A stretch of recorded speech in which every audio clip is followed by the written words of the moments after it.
Gostaria de passar algumas informações sobre o recente Congresso Europeu de Cardiologia, ocorrido na Alemanha, em Munique, do qual tive a oportunidade de participar. Primeiro, alimentação. Estudo grande, Pure, já publicado há algum tempo, mas agora foi foco de bastante atenção novamente. Em alimentação, o que esse estudo comprova é que, em primeiro lugar, a maneira das pessoas se alimentarem impacta diretamente na chance das pessoas terem problemas cardíacos e doenças graves. Segundo, o padrão alimentar mais saudável é aquele já conhecido das pessoas, é o padrão do equilíbrio.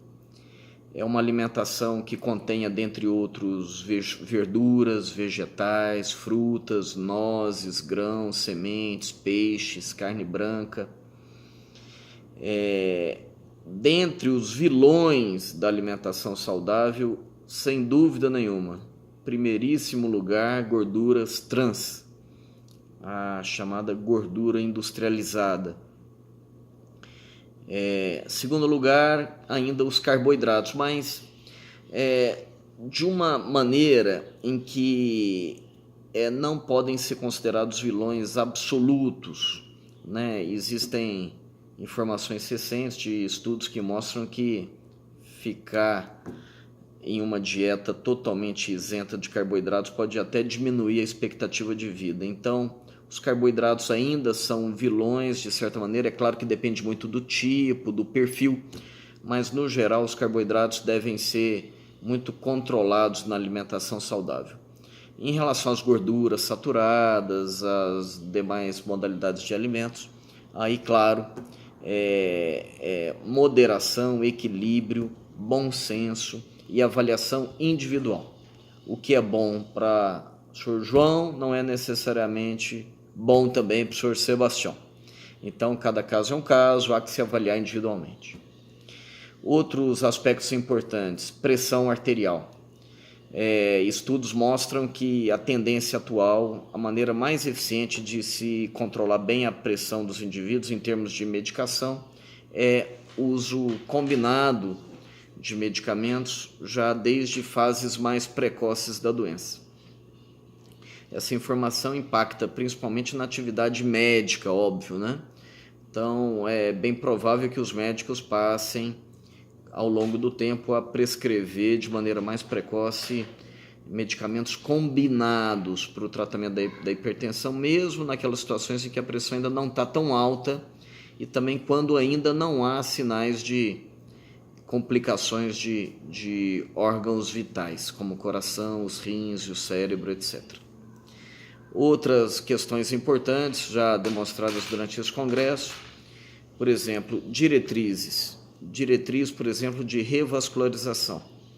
É uma diretriz também que impacta muito na conduta médica. E uma das diferenças em relação às diretrizes anteriores é que se deu mais foco para a indicação da cirurgia de revascularização, aquela cirurgia da safena, da mamária, contrapondo a angioplastia numa situação específica, quando há muitas artérias entupidas e o paciente é diabético. Então essa é uma situação em que ainda havia muita dúvida, ainda há no dia a dia naturalmente, muitas vezes a dúvida entre indicar angioplastia com stent ou fazer cirurgia. É claro que, obviamente, assim como em outras situações, há que se avaliar caso a caso, mas de maneira geral está demonstrado que operar esses pacientes costuma trazer resultados melhores no longo prazo do que fazer angioplastia com stent.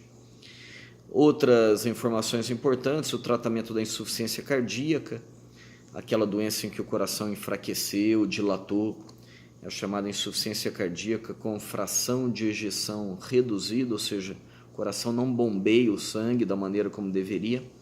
Existem tratamentos novos, tá? Um deles já bastante utilizado já no dia a dia é o uso de uma medicação denominada sacubitril valsartana, nome comercial Entresto. Então, os benefícios dessa medicação estão sendo cada vez mais confirmados, são de fato muito concretos, e essa medicação também provavelmente vai passar a ser usada em outras situações, em outros contextos. É óbvio, prestem bem atenção, que é uma medicação de prescrição médica exclusiva. Ninguém pode sair à farmácia para comprar um remédio como esse, obviamente.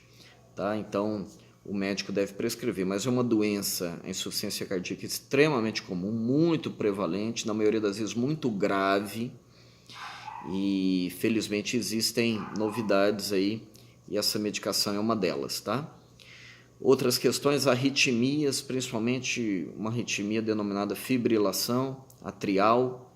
Então, muito se descobrindo sobre essa arritmia, mecanismos, exames e principalmente tratamento. Está cada vez mais definida a importância de um procedimento invasivo para tratamento dessa arritmia, e esse procedimento é a ablação.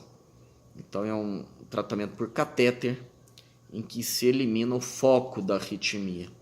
E essa ablação tem muito mais chance ao longo do tempo de controlar essa arritmia do que simplesmente com o uso de medicações ou outros tratamentos. Né? Existem novidades outras, existem algumas questões também na área do infarto, principalmente definições, tratamento do colesterol, novamente focando isso. Eu estou cansado de falar para todos aí da relação clara, cristalina entre o colesterol e a aterosclerose e, por consequência, os problemas cardíacos, o infarto e o derrame cerebral. Então, né, isso é chover no molhado, essa altura do campeonato, né? E assim vai. Muitas outras novidades, informações. A cardiologia, felizmente, é uma área que está em constante mudança. As novidades tecnológicas, científicas estão aí todos os dias. Felizmente, temos recursos para nos manter atualizados. Esse congressos em geral, são um instrumento importante para a gente estar a par de tudo de novo que tem acontecido em medicina e em cardiologia. Tá? Muito obrigado.